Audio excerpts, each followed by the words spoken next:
ദൈവത്തിൻ്റെ പരിശുദ്ധമായ നാമം വാഴ്ത്തപ്പെടുമാറാകട്ടെ. ഈ വിശുദ്ധ ദിവസം നമുക്ക് ഒരുമിച്ച് ദൈവത്തെ ആരാധിപ്പാനും മഹത്വപ്പെടുത്തുവാനും നമ്മുടെ ആയുസ്സിൽ ദൈവം നൽകിയിരിക്കുന്ന ഈ നല്ല സാവകാശത്തിനായി നന്ദിയോടെ ദൈവത്തെ സ്തുതിക്കുന്നു. ഇന്ന് സഭയായി ചിന്തിക്കുന്ന വിഷയം ജീസസ് ദ അൾട്ടിമേറ്റ് ഇൻഫ്ലുവൻസർ. യേശു ജീവിതത്തിലെ ആത്യന്തിക സ്വാധീനം എന്ന് പറയാം. അതിനാധാരമായി തിരഞ്ഞെടുത്തിരിക്കുന്ന വേദഭാഗം വിശുദ്ധ യോഹന്നാൻ എഴുതിയ സുവിശേഷം 8-ാം അധ്യായം 12 മുതൽ 20 വരെയുള്ള വാക്യങ്ങളാണ്. അതിൽ 3 വാക്യങ്ങൾ വീണ്ടും വായിക്കുന്നതിന് ആഗ്രഹിക്കുന്നു. വിശുദ്ധ യോഹന്നാൻ എഴുതിയ സുവിശേഷം 8-ാം അധ്യായം 12 മുതൽ 14 വരെയുള്ള വാക്യങ്ങൾ.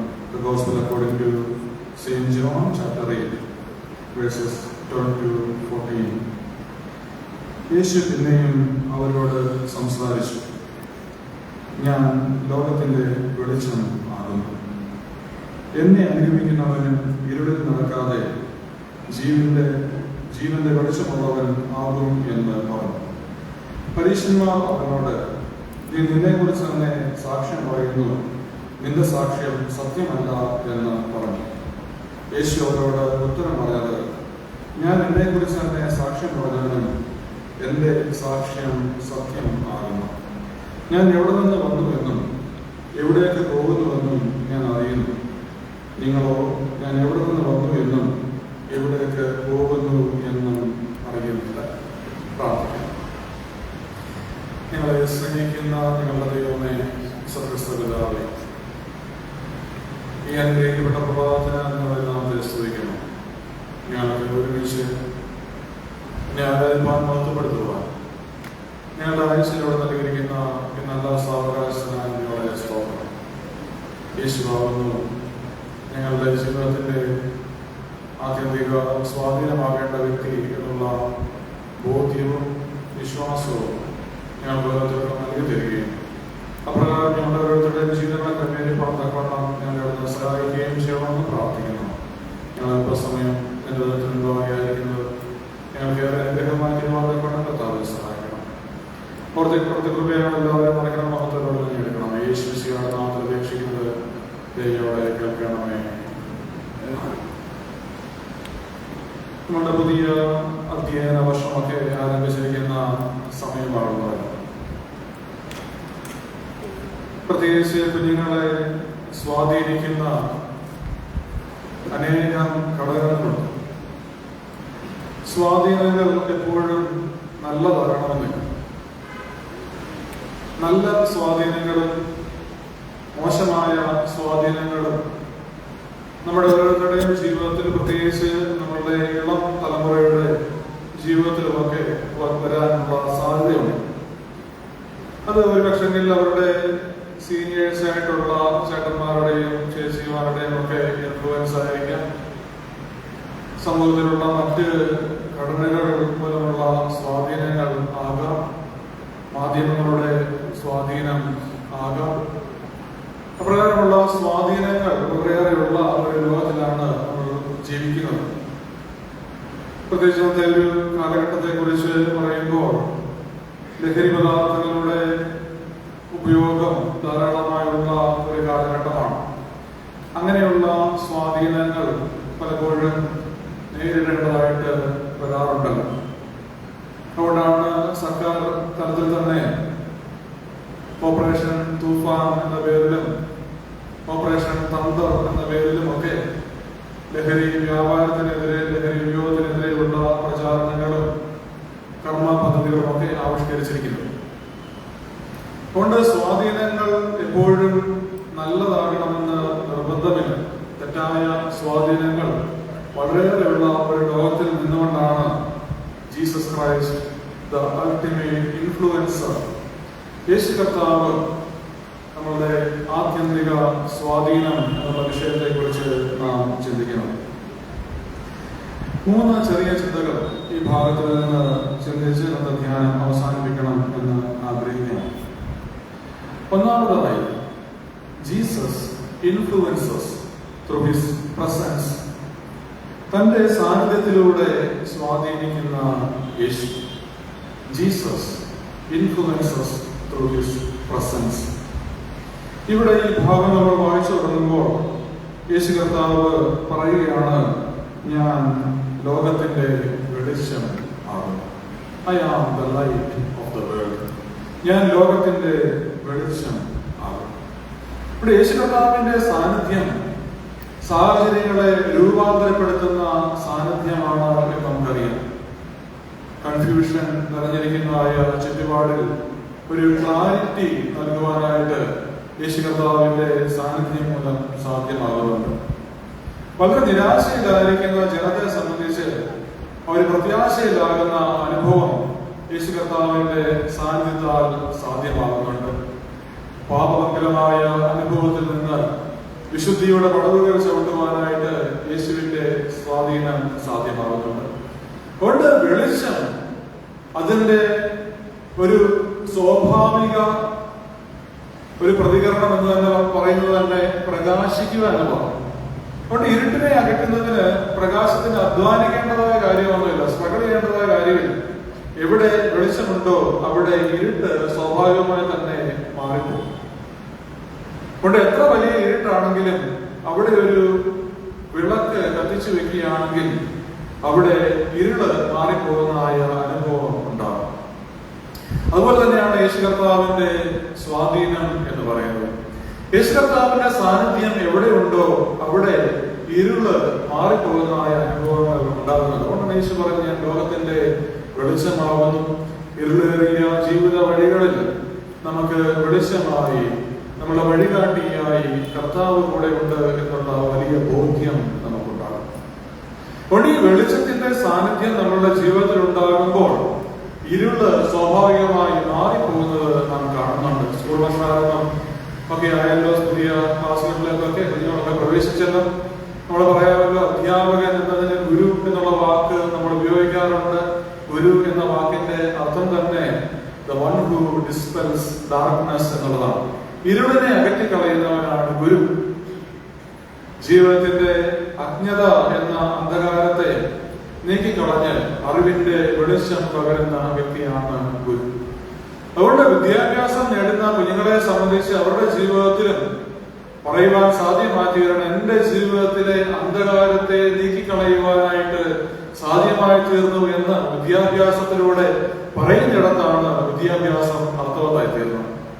അതുകൊണ്ട് പ്രിയമുള്ളവരെ, യേശു കർത്താവിന്റെ സാന്നിധ്യം ജീവിതത്തിൽ ഉണ്ടാകുമ്പോൾ ഇരുളിന്റെ അവസ്ഥകളെ മാറി, അന്ധകാരത്തിന്റെ അവസ്ഥകളെ മാറി അത് പ്രകാശപൂരിതമാകുന്ന അനുഭവമായി തീരും. ദമസ്കോസിന്റെ പടിവാതിൽക്കൽ വെച്ച് ഒരു മനുഷ്യന് വലിയ ഒരു ദർശനം ഉണ്ടാകും. വലിയൊരു വെളിച്ചം അവൻ കാണുന്നുണ്ട്. അവൻ ഉയരത്തേക്ക് നോക്കി ചോദിക്കുന്നുണ്ട്, നീ ആരാക്കുന്നു കർത്താവേ? അവിടെ മറുപടി അവന് ലഭിക്കുന്നു, നീ ഉപദ്രവിക്കുന്ന യേശു ആകുന്നു. അവിടെ നിന്ന് ആ മനുഷ്യന്റെ ജീവിതത്തിൽ വലിയൊരു ട്രാൻസ്ഫോർമേഷൻ ഉണ്ടാവുകയാണ്. അവന്റെ ഒരു വെളിച്ചം അവിടെ കണ്ടു. പൗലോസാണ്. നമ്മൾ പറയും ശൗലിനെ പൗലോസാക്കിയ യേശു എന്നൊക്കെ പറയും. അത് തെറ്റാണ്, ആ വാചകം തെറ്റാണ്. ശൗലിനെ യേശു പൗലോസാക്കി എന്ന് പറയുന്നത് അത് തെറ്റാണ്. ഇപ്പോൾ പറയും ശൗൽ എന്ന് പറയുന്നത് പൗലോസ് എന്ന് പറയുന്ന ആളും ഒരാൾ തന്നെയാണ്. ശൗലിന്റെ പേര് മാറ്റുകയല്ല കർത്താവ് ചെയ്തത്. അതുകൊണ്ട് ശൗൽ എന്നത് ഈ മനുഷ്യന്റെ എബ്രായ പേരും പോൾ എന്നുള്ളത് അല്ലെങ്കിൽ പൗലോസ് എന്നുള്ളത് ഗ്രീക്ക് പേരുമാണ്. അതുകൊണ്ട് ശൗലിനെ പൗലോസാക്കി എന്ന് നമ്മൾ ഒരിക്കലും പ്രാർത്ഥിക്കരുത്. ശൗലിനെ പൗലോസാക്കി കർത്താവ് എന്ന് പ്രാർത്ഥിക്കരുത്, അത് തെറ്റാണ്. ശൗലിനെ പൗലോസാക്കിയല്ല കർത്താവ് ചെയ്തത്. ശൗൽ എന്ന പൗലോസ് എന്ന മനുഷ്യന്റെ ജീവിതത്തെ രൂപാന്തരപ്പെടുത്തുകയാണ് കർത്താവ് ചെയ്തത്. അതുകൊണ്ട് പിന്നെയും ആ മനുഷ്യൻ ശൗൽ തന്നെയാണ്. എബ്രായ പേര് ശൗൽ തന്നെയാണ്. ഗ്രീക്ക് പേര് പൗലോസ് തന്നെയാണ്, പോൾ എന്ന് തന്നെയാണ്. ഇംഗ്ലീഷിൽ എഴുതുമ്പോൾ അക്ഷരത്തിന്റെ വ്യത്യാസമേ ഉള്ളൂ. എസ് മാറി SP എന്ന വ്യത്യാസമേ ഉള്ളൂ. എന്നാൽ ഈ മനുഷ്യന്റെ ജീവിതത്തിൽ ഉണ്ടാകുന്ന രൂപാന്തരം വളരെ വലിയ രൂപാന്തരമാണ്. അതുവരെയും ക്രിസ്ത്യാനികളെ പീഡിപ്പിക്കണമെന്ന് ആഗ്രഹിച്ച് അധികാരപത്രവും മേടിച്ചുകൊണ്ട് പോകുന്ന ഒരു മനുഷ്യൻ പിന്നീട് ഒരു ക്രിസ്ത്യാനിയായി തീർന്ന് ക്രിസ്തുവിന് വേണ്ടി പീഡകൾ ഏറ്റുവാങ്ങുന്ന മനുഷ്യനായി തീരുകയാണ്. അതുകൊണ്ട് ഉപദ്രവിക്കുന്ന മനുഷ്യരിൽ നിന്ന് ഉപദ്രവിക്കപ്പെടുവാനുള്ള ഒരു മനുഷ്യനിലേക്കുള്ള രൂപാന്തരം പൗലോസിന്റെ ജീവിതത്തിൽ സംഭവിക്കാം. അതിന്റെ കാരണമായി തീരുന്നത് യേശു കർത്താവിന്റെ സാന്നിധ്യത്തെ അവൻ തിരിച്ചറിയുന്നു എന്നുള്ളതാണ്. അതുകൊണ്ട് നമ്മുടെ ഓരോരുത്തരുടെയും ജീവിതങ്ങളെ രൂപാന്തരപ്പെടുത്തുവാൻ യേശു കർത്താവിന്റെ സാന്നിധ്യത്തിന് കഴിയും. അതുകൊണ്ടാണ് പറയുന്നത് യേശു കർത്താവിന്റെ സാന്നിധ്യം അത് നമ്മളുടെ ജീവിതത്തിൽ നൽകുന്നതായ സ്വാധീനം വളരെ വലുതാണ്. അതുകൊണ്ട് നമ്മൾ പ്രാർത്ഥിക്കുമ്പോൾ ഞങ്ങളുടെ കുഞ്ഞുങ്ങളുടെ ജീവിതത്തിൽ കർത്താവെ നിന്റെ സാന്നിധ്യം ഉണ്ടാകണമേ എന്ന് പ്രാർത്ഥിക്കാനായിട്ട് നമുക്ക് സാധ്യമായി തീരണം. സക്കായിയുടെ ഭവനത്തിൽ ചെന്നപ്പോൾ അതുവരെയും പാപി എന്ന് വിളിക്കപ്പെട്ടിരുന്ന ഒരു മനുഷ്യൻ കർത്താവ് പറയുകയാണ്, ഇവൻ അബ്രഹാമിന്റെ മകനാണ്, അതുകൊണ്ട് ഇന്ന് ഈ വീടിന് രക്ഷ വന്നിരിക്കുന്നു. കൊണ്ട് കഴിഞ്ഞകാല അനുഭവത്തിൽ നിന്ന് വ്യത്യസ്തമായ അനുഭവത്തിലേക്ക് ജീവിതം മാറുന്നത് കർത്താവിന്റെ സാന്നിധ്യം കൊണ്ടാണ്. അതാണ് നമ്മുടെ ജീവിതത്തിൽ ചെലുത്തുവാൻ കഴിയുന്ന വലിയ സ്വാധീനം എന്ന് നാം മനസ്സിലാക്കുന്നു. രണ്ടാമതായി ഭാഗം നമ്മെ ഓർമ്മിപ്പിക്കുന്നു, Jesus influences through his examples. തന്റെ മാതൃകകളിലൂടെ സ്വാധീനിക്കുന്ന യേശു. Jesus influences through his examples. നമ്മളിവിടെ 11ാമത്തെ വാക്യത്തിൽ തന്നെ വായിക്കുന്നുണ്ട്, എന്നെ അനുഗമിക്കുന്നവൻ ഇരുളിൽ നടക്കാതെ ജീവന്റെ വെളിച്ചമുള്ളവൻ ആകും എന്ന് പറഞ്ഞു. എന്നെ അനുഗമിക്കുന്നവനുണ്ടാകുന്നതായ ജീവിതത്തിലെ മാറ്റത്തെ കുറിച്ചാണ് കർത്താവ് അവിടെ പറഞ്ഞത്. അതുകൊണ്ട് യേശു കർത്താവ് തന്റെ ജീവിതത്തിലൂടെയാണ് ഒരു വലിയ മാതൃക നമ്മുടെ മുമ്പിൽ വെച്ച് ഈ സ്വാധീന ശക്തിയായി നിലകൊള്ളുന്നത്. യേശു കർത്താവ് പ്രസംഗിക്കുക മാത്രമല്ല, ആ പ്രസംഗങ്ങളെ ജീവിതത്തിൽ പ്രാവർത്തികമാക്കുകയും ചെയ്യുന്നുണ്ട്. പഠിപ്പിക്കുക മാത്രമല്ല ചെയ്യുന്നതായ ഒരു വ്യക്തി. പരീശന്മാരെ കുറിച്ച് പറയുമ്പോൾ യേശു കർത്താവ് തന്നെ പറയുന്നുണ്ട്, അവർ പഠിപ്പിക്കുന്ന പോലെ നിങ്ങൾ ചെയ്യുക, എന്നാൽ അവർ ചെയ്യുന്നത് പോലെ ഒരിക്കലും നിങ്ങൾ ചെയ്യരുത്.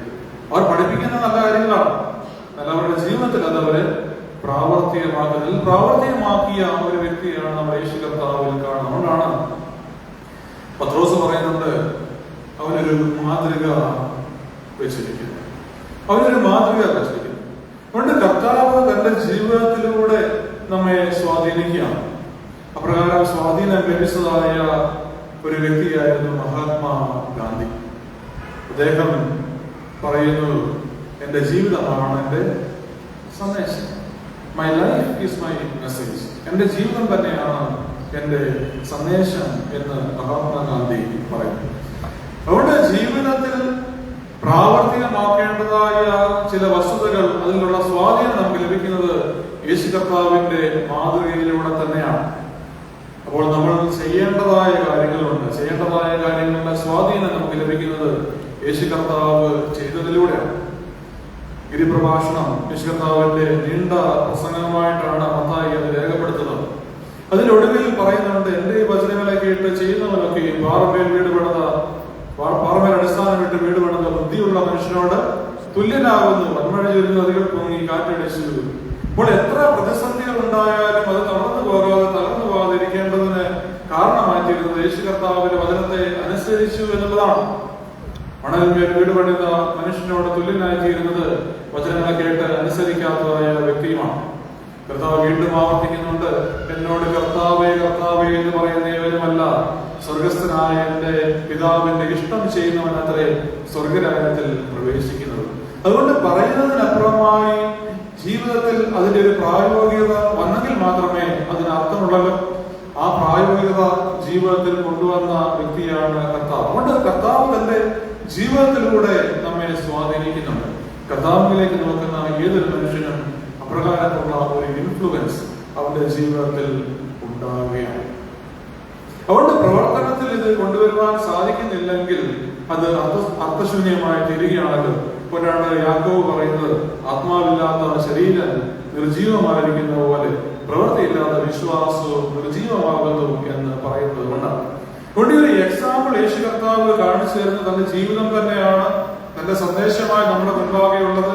യേശു കർത്താവിന്റെ ജീവിതത്തിലേക്ക് നോക്കുക. യേശു കർത്താവിലേക്ക് നോക്കുന്നവൻ അവന്റെ ജീവിതത്തിൽ വലിയ സ്വാധീനങ്ങൾ ഉണ്ടാവുകയും അവന്റെ ജീവിതത്തെ തന്നെ രൂപാന്തരപ്പെടുത്തുന്നതിന് സാധ്യമായി തീരുകയും ചെയ്യുന്നു എന്ന് നമ്മൾ മനസ്സിലാക്കുകയും ചെയ്യുന്നു. മൂന്നാമതായി ഈ ഭാഗം നമ്മെ ഓർമ്മിപ്പിക്കുന്നു, Jesus influences through his purpose. തന്റെ ഉദ്ദേശത്തിലൂടെ, തന്റെ ലക്ഷ്യത്തിലൂടെ യേശു കർത്താവ് സ്വാധീനിക്കുന്നു എന്ന് നാം മനസ്സിലാക്കുന്നു. Jesus influences through his purpose. ഇവിടെ 14-ാമത്തെ വാക്യത്തിൽ നമ്മൾ വായിക്കുന്നു, ഞാൻ എന്നെക്കുറിച്ച് സാക്ഷ്യം പറഞ്ഞാലും എന്റെ സാക്ഷ്യം സത്യമാകുന്നു. ഞാൻ എവിടെ നിന്ന് വന്നു എന്നും എവിടേക്ക് പോകുന്നു എന്നും ഞാൻ അറിയുന്നു. ഞാൻ എവിടെ നിന്ന് വന്നു എന്നും എവിടേക്ക് പോകുന്നു എന്നും ഞാൻ അറിയുന്നു. ഒരു കൺവിക്ഷനെ കുറിച്ചാണ് പറയുന്നത്, ഒരു ബോധ്യത്തെ കുറിച്ചാണ് പറയുന്നത്. അതിനുശേഷം പറയുന്നുണ്ട്, പരീശന്മാരോട് പറയുകയാണ്, ഞാൻ എവിടെ നിന്ന് വന്നു എന്നും എവിടേക്ക് പോകുന്നുവെന്നും നിങ്ങൾ അറിയുന്നില്ല, നിങ്ങൾക്കറിയില്ല, എന്നാൽ എനിക്ക് ബോധ്യമുണ്ട് ഞാൻ എവിടെ നിന്ന് വന്നു എന്നും എവിടേക്ക് പോകുന്നുവെന്നും. താൻ ആരാണ് എന്ന് യേശു കർത്താവിന് വളരെ വ്യക്തത ഉണ്ടായിരുന്നു. താൻ എന്തിനു വേണ്ടിയാണ് ഈ ലോകത്തിലേക്ക് വന്നത് എന്ന് യേശു കർത്താവിന് വളരെ വ്യക്തത ഉണ്ടായിരുന്നു. താൻ എതിലേക്കാണ് പോകുന്നത്, ഒരു ക്രൂശിന്റെ അനുഭവത്തിലേക്ക് പോകുന്നു എന്നതിനെ കുറിച്ച് വളരെ വ്യക്തത ഉണ്ടായിരുന്നു. അതുകൊണ്ട് തന്റെ പ്രവർത്തികൾ ദൈവനാമത്വത്തിനായി പിതാവിന്റെ ഇഷ്ടം നിറവേറപ്പെടുന്ന അനുഭവമായി തന്നെ പ്രവൃത്തി മാറ്റപ്പെടണമെന്ന് കർത്താവിന് വലിയ ബോധ്യം ഉണ്ടായിരുന്നു. അതുകൊണ്ട് ഈ ബോധ്യങ്ങളുടെ അടിസ്ഥാനത്തിൽ നിൽക്കുന്നതായ കർത്താവ് നമ്മളുടെ ജീവിതത്തിലെ സ്വാധീനമായി തീരുന്നത് നമുക്കുള്ള ബോധ്യങ്ങളെ കുറിച്ച് ഓർമ്മപ്പെടുത്തിക്കൊണ്ടാണ്. ഒന്ന്, ഇവിടെ പറയുന്നത് പരീശന്മാർക്ക് അറിയില്ല, കർത്താവിനെ കുറിച്ച് മനസ്സിലാക്കുവാനായിട്ട് അവർക്ക് സാധ്യമായിരിക്കും. നമ്മോടുള്ള ചോദ്യം, ആർ വി കൺവിൻസ്ഡ് അബൌട്ട് അവർസെൽവ്സ്? നമ്മെ കുറിച്ചുള്ള ഒരു ബോധ്യം നമുക്കുണ്ട്. നാം ആരാണ്, നമ്മുടെ പർപ്പസ് എന്താണ്, നമ്മുടെ ജീവിതം, അതിന്റെ ഉദ്ദേശം എന്താണ് എന്ന് മനസ്സിലാക്കുവാനായിട്ട് നമുക്ക് സാധ്യമായി തീരും. അതുകൊണ്ട് കർത്താവുമായുള്ള ബന്ധത്തിൽ ഞാൻ ഏത് പ്രകാരമാണ് ജീവിക്കേണ്ടത് എന്നത് നമുക്ക് വ്യക്തത ഉണ്ടാകേണ്ട ഒരു അനുഭവമാണ്. യേശു കർത്താവിന് ഒരു വ്യക്തത ഉണ്ടായിരുന്നതുപോലെ ഈ സ്വാധീന ശക്തിയിൽ ആയിരിക്കുന്ന അനുഭവത്തിൽ നമുക്കും നമ്മെക്കുറിച്ച് ഒരു വ്യക്തത ഉണ്ടാകും. ബഹുമാനപ്പെട്ട അച്ഛൻ യശാന സമിതി അങ്ങയുടെ സമർപ്പണ ശുശ്രൂഷയിൽ പറഞ്ഞതുപോലെ നമ്മെ വിളിച്ചത് ദൈവമാണ് എന്നുള്ളൊരു ബോധ്യം നമുക്കുണ്ടാകുന്ന ഇടത്ത് നമ്മുടെ പ്രവർത്തനങ്ങൾക്ക് വ്യത്യാസം ഉണ്ടാകും. എന്നെ സൃഷ്ടിച്ച ദൈവമാണെന്നും എന്നെ സൃഷ്ടിച്ച് ഈ ലോകത്തിലാക്കിയിരിക്കുന്ന ദൈവമാണെന്നുള്ള തിരിച്ചറിവ് നമുക്കുണ്ടാകുമ്പോൾ, ആ ബോധ്യം നമുക്കുണ്ടാകുമ്പോൾ, ദൈവവുമായുള്ള എന്റെ ബന്ധത്തെക്കുറിച്ചുള്ള ബോധ്യം എനിക്കുണ്ടാകുമ്പോൾ എന്റെ ജീവിതത്തിൽ വ്യത്യസ്തത ഉണ്ടാകുവാൻ ഇടയായിത്തീരും. അതുകൊണ്ട് ദൈവം നൽകിയിരിക്കുന്നതായ പർപ്പസ് അതെന്താകുന്നു എന്നുള്ള തിരിച്ചറിവിലാണ് നമ്മൾ പറഞ്ഞ ദൈവത്തിന്റെ കയ്യിലെ ഒരു ഉപകരണമായി തീരുകയാണ്. എന്നെ കുറിച്ചുള്ള ദൈവത്തിന്റെ ഉദ്ദേശം നാം മനസ്സിലാക്കുന്ന ഇടത്താണ് ദൈവത്തിന്റെ കയ്യിലെ ഇണങ്ങുന്ന പണിയായുധങ്ങളായി നമുക്ക് മാറുവാനായിട്ട് സാധ്യമായി തീരുകയുള്ളൂ. 3 ചെറിയ ചിന്തകളാണ് പങ്കുവെക്കുവാനായിട്ട് ആഗ്രഹിച്ചത്. ഒന്നാമതായി, Jesus influences through his presence. തന്റെ സാന്നിധ്യത്തിലൂടെ സ്വാധീനിക്കുന്ന കർത്താവ്. രണ്ടാമതായി, Jesus influences through his example. തന്റെ മാതൃകയിലൂടെ സ്വാധീനിക്കുന്ന കർത്താവ്. മൂന്നാമതായി, Jesus influences through his purpose. തന്റെ ഉദ്ദേശത്തിലൂടെ, ലക്ഷ്യത്തിലൂടെ നമ്മെ സ്വാധീനിക്കുന്ന കർത്താവ്. നമ്മുടെ ജീവിതത്തിൽ കർത്താവിന്റെ സാന്നിധ്യം നമുക്കുണ്ടാകേണ്ടത് ആവശ്യമാണ്. പ്രത്യേകിച്ച് ഒരു പുതിയ തലമുറയോ ഇളം തലമുറയോ നമ്മൾ പറഞ്ഞു കൊടുക്കേണ്ട, പഠിപ്പിച്ചു കൊടുക്കേണ്ട വലിയൊരു സത്യമാണ്, യേശു കർത്താവാകണം നിന്റെ ജീവിതത്തിന്റെ ആത്യന്തിക സ്വാധീനം. മറ്റ് സ്വാധീനങ്ങളൊക്കെ നിറഞ്ഞിരിക്കുന്ന ഒരു ലോക ചുറ്റുപാടിലാണ് നാം ആയിരിക്കുന്നത്. കഴിഞ്ഞ ദിവസം മലയാളപ്പുഴ നവജീവ കേന്ദ്രത്തിൽ ഇടവകയിലെ സീനിയർ സിറ്റിസൺസ് ഫെലോഷിപ്പും ലഹരി വിമോചന സമിതിയും 2 സംഘടനകളുടെയും പ്രവർത്തന ഉദ്ഘാടനത്തിന്റെ ഭാഗമായി നവജീവ കേന്ദ്രം സന്ദർശിച്ചു. അവിടെ സാക്ഷ്യം പറഞ്ഞതായ ഒരു ചെറുപ്പക്കാരൻ, അവന്റെ വയസ്സ് 19 നമ്മുടെ ജില്ലയിൽ തന്നെ പെട്ട നമ്മളുടെ ഒരു ഇടവകയിലെ വളർന്നതായ ഒരു കുട്ടിയാണ്. ഒരു പള്ളിയുമായിട്ടുള്ള ബന്ധം എപ്രകാരമായിരുന്നെന്നൊന്നും എനിക്ക് അറിയില്ല. അവൻ്റെ ആ ഒരു സാക്ഷ്യം കേട്ടതല്ലാതെ ഞാൻ അതിനെക്കുറിച്ചൊന്നും പിന്നീട് സംസാരിക്കാനായിട്ട് എനിക്ക് സാധ്യമായി തീർന്നില്ല. എന്നാൽ വേറെ 19 വയസ്സുള്ള ഒരു യൗവനക്കാരൻ, അവൻ്റെ നല്ല പ്രായം, അവൻ ഡ്രഗ് അഡിക്റ്റാണ്, മദ്യപാൻ, MDMA എന്നുള്ള സാധനങ്ങൾ കഴിച്ച് എൻ്റെ ജീവിതത്തെ തന്നെ തകർത്ത് കളഞ്ഞതായ അനുഭവം. അവൻ +2 വരെ നാട്ടിൽ പഠിച്ചിട്ട് ബാംഗ്ലൂരിൽ അടുത്ത കോഴ്സ് ചെയ്യാനായിട്ട് പോയതാണ്. നാട്ടിൽ തുടങ്ങിയതായ മദ്യപാനമാണ്. അത് ബാംഗ്ലൂരിൽ ചെന്നപ്പോൾ അതിൻ്റെ ആഴം കൂടി ജീവിതത്തെ തകർത്ത് കളയുന്നതായ അനുഭവത്തിൽ അവൻ മടങ്ങി നാട്ടിൽ വന്ന് ട്രീറ്റ്മെന്റ് ചെയ്യുകയാണ്. ഏതൊരു മനുഷ്യനും എപ്പോൾ വേണമെങ്കിലും ഇങ്ങനെയുള്ള വലയിൽ ചെന്ന് വീഴാനുള്ള സാധ്യത ഉണ്ട്. അതുകൊണ്ട് നാം ഒരിക്കലും കരുതരുത് നമ്മളുടെ കുഞ്ഞുങ്ങളെല്ലാവരും വളരെ സേഫാണ് എന്ന് നമ്മൾ വെറുതെ ചിന്തിക്കരുത്. നമ്മളുടെ കുഞ്ഞ് സേഫ് ആകുന്നത് അവൾ കർത്താവിന്റെ കരങ്ങളിൽ ആയിരിക്കുമ്പോഴാണ്. ദൈവിക കരങ്ങളിൽ മാത്രമേ നമ്മളുടെ തലമുറയ്ക്ക് സുരക്ഷിതത്വം ഉള്ളൂ എന്ന തിരിച്ചറിവ് നമുക്ക് ഉണ്ടാകണം. വിദ്യാഭ്യാസവും പണവും ജോലിയും ഒന്നും തന്നെ സുരക്ഷിതത്വം നൽകുന്നതല്ല. കർത്താവിന്റെ കരങ്ങളാണ് സുരക്ഷിതത്വം നൽകുന്നത്. അതുകൊണ്ട് കർത്താവേ, ഞങ്ങളുടെ കുഞ്ഞുങ്ങളെ നീ നിന്റെ മാറോട് ചേർത്ത് പിടിക്കണമേ എന്ന് പ്രാർത്ഥിക്കാനായിട്ട് നമുക്ക് സാധ്യമാക്കി. ഞങ്ങളുടെ കുഞ്ഞുങ്ങൾ, ഞങ്ങളുടെ ഇടവക, ഞങ്ങളുടെ ദേശം കർത്താവെ നിന്റെ കരങ്ങളിൽ സുരക്ഷിതമായിരിക്കുവാൻ, നിന്റെ സ്വാധീന വലയത്തിൽ ആയിരിക്കാൻ കർത്താവെ സഹായിക്കണമേ എന്ന് പ്രാർത്ഥിക്കും. തെറ്റിപ്പോകാവുന്ന ഒരു ലോകത്തിൽ ശരിയായ സത്യമായ യേശു കർത്താവിലേക്ക് നോക്കി നമ്മളുടെ കുഞ്ഞുങ്ങൾ യാത്ര ചെയ്യട്ടെ, നമ്മളുടെ ഇടവക യാത്ര ചെയ്യട്ടെ, നമ്മുടെ സമൂഹം യാത്ര ചെയ്യട്ടെ. നമ്മളുടെ കുഞ്ഞുങ്ങൾ പറയണം, Jesus Christ is my influencer. Social media influencers അല്ല, ഈ സമൂഹത്തിൽ ഞാൻ കാണുന്ന മറ്റ് സ്വാധീന ശക്തികളല്ല. Jesus Christ is my real influencer. അവനാണ് എന്നെ ശരിയായി സ്വാധീനിക്കുന്നത്. അവന്റെ സാന്നിധ്യം എന്റെ ജീവിതത്തിൽ ഉണ്ടാകുമ്പോഴാണ് എന്റെ ജീവിതം അനുഗ്രഹമായി തീരുന്നത്. നമുക്ക് നമ്മുടെ കുഞ്ഞുങ്ങളെ ദൈവകരങ്ങളിൽ സമർപ്പിക്കാം. നമ്മുടെ ഓരോരുത്തരുടെയും ജീവിതങ്ങളെ ദൈവകരങ്ങളിൽ സമർപ്പിക്കാം.